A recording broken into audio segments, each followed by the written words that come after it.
Halo semuanya, selamat datang kembali di channel saya. Jadi, video ini adalah bagian dari seri simulasi OSK Fisika SMA 2025 yang sudah saya kompilasi sebelumnya. Nah, soal-soal yang saya pilih di seri ini adalah soal-soal yang cukup membutuhkan konsep dasar atau soal yang dapat dikerjakan menggunakan beberapa alternatif teknik. Oke, ya, jangan lupa subscribe, like, dan komen video ini, dan jangan lupa tonton hingga akhir karena akan ada informasi terkait tryout OSK yang akan saya adakan. Oke, sekarang kita akan mengerjakan soal nomor 9, yaitu soal tentang dinamika benda yang dihubungkan dengan batang. Silakan dibaca soalnya terlebih dahulu.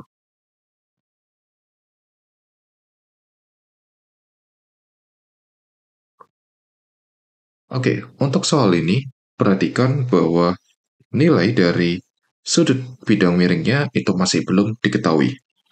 Akan tetapi, kita sudah mempunyai informasi geometri yang lain untuk menentukan berapa nilai theta. Oke, jadi perhatikan bahwa panjang sisi-sisi ini itu sama besar, yaitu L. Maka kita tahu itu adalah segitiga sama sisi.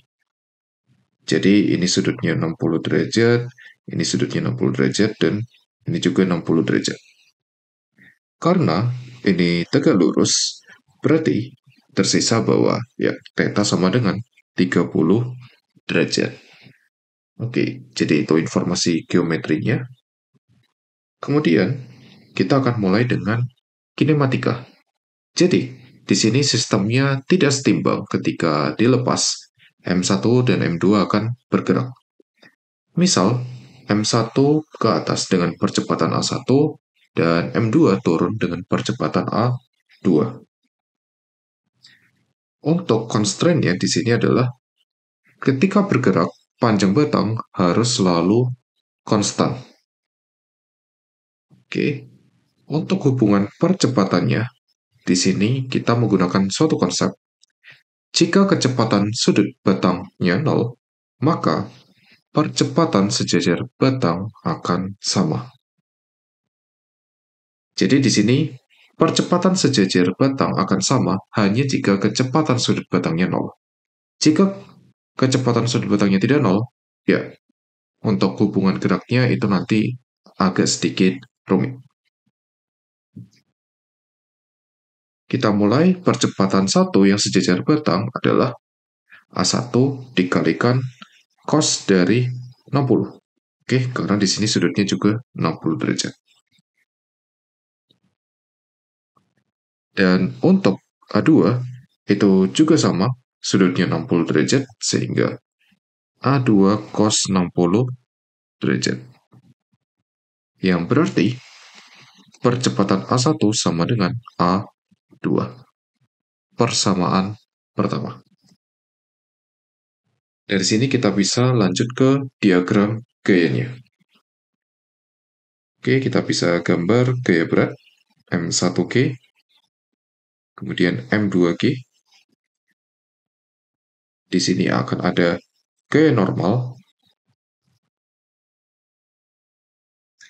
gaya normal 1, gaya normal 2, dan jangan lupa ada gaya dorong pada batang.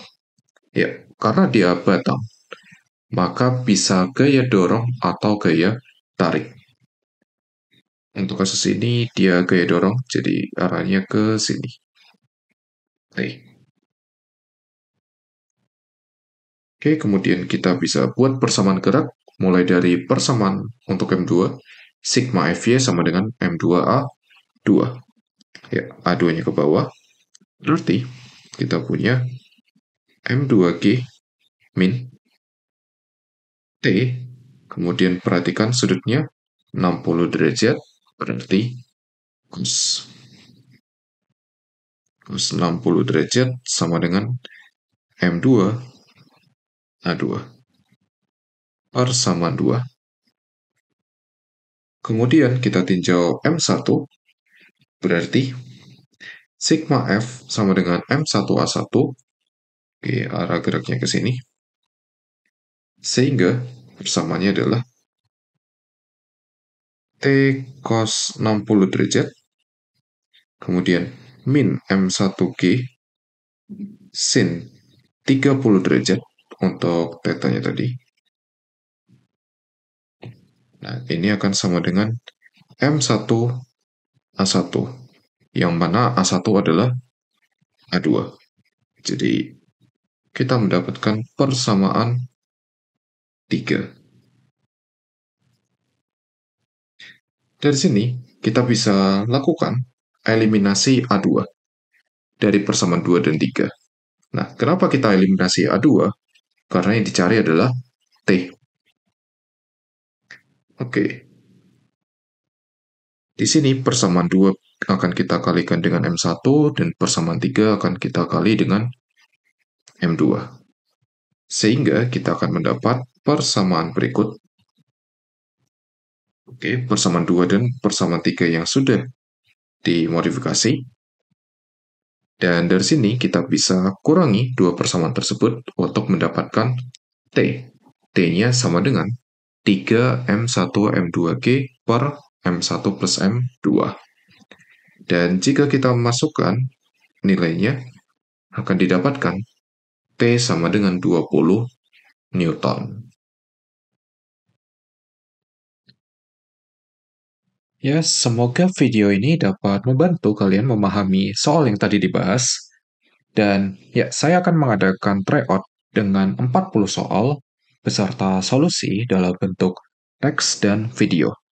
Ya, informasinya kalian bisa cek detail di deskripsi. Dan silakan ikuti tryout ini bagi yang tertarik. Dan jangan lupa subscribe, like, dan komen video ini jika video dan channel ini membantu kalian semua. Ya, terima kasih dan sampai jumpa di video selanjutnya.